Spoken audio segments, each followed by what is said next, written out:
Heath Ledger's Joker is not just remembered, it's studied.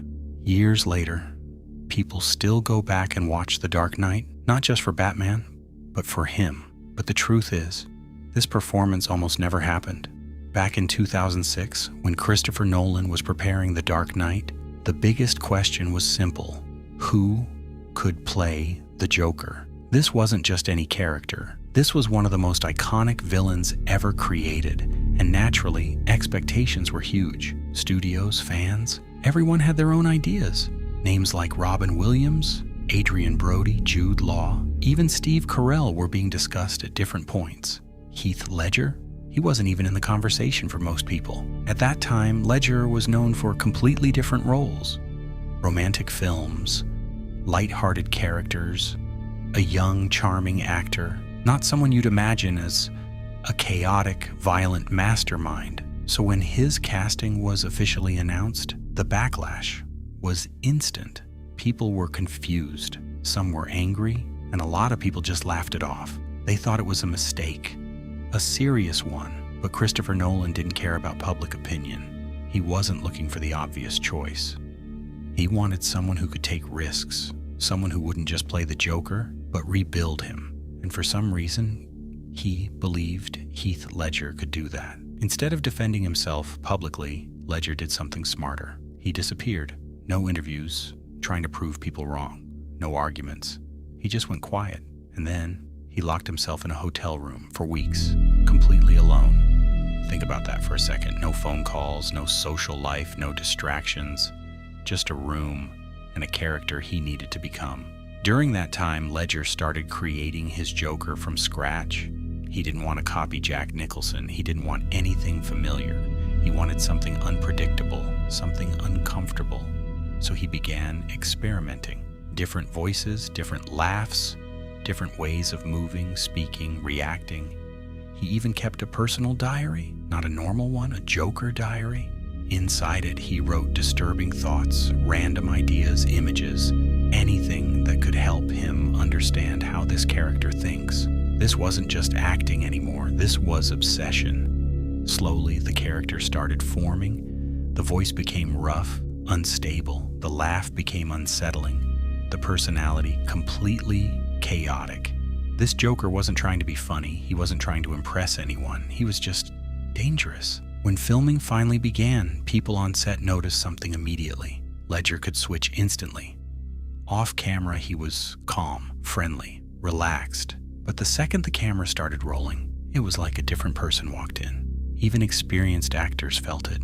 Christian Bale later admitted something surprising. He said Ledger's performance was so powerful that it actually threw him off. He felt like the Joker was stealing the spotlight.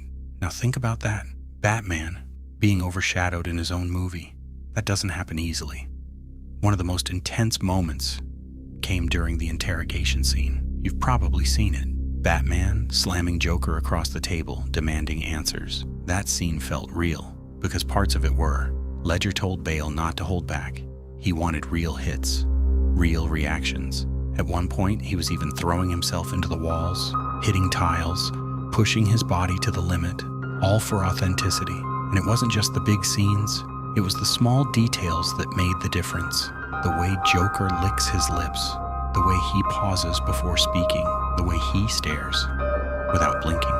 None of that was forced. It all came from Ledger. He built this character piece by piece, and that's why it felt so real. Then came the moment that changed everything.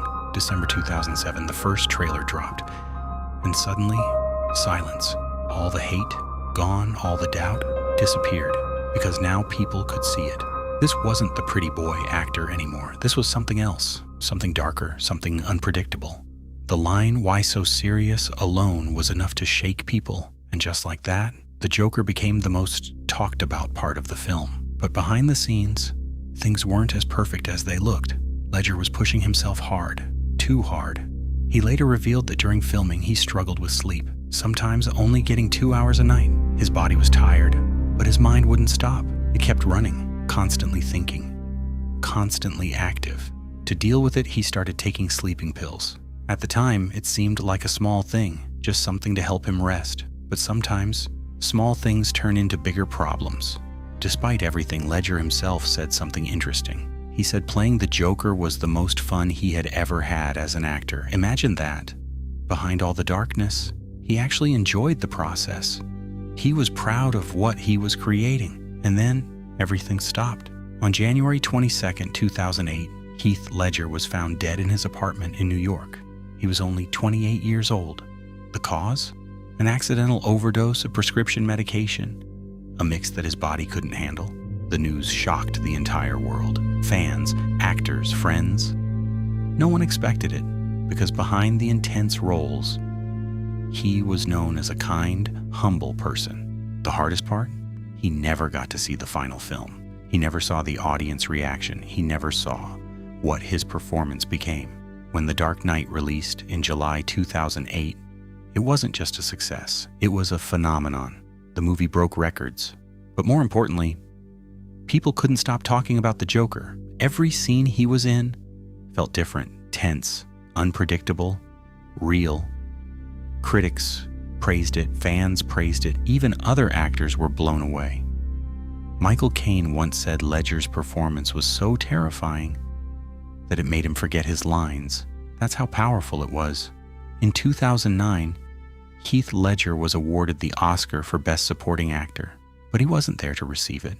His family accepted it on his behalf. A proud moment, but also a heartbreaking one.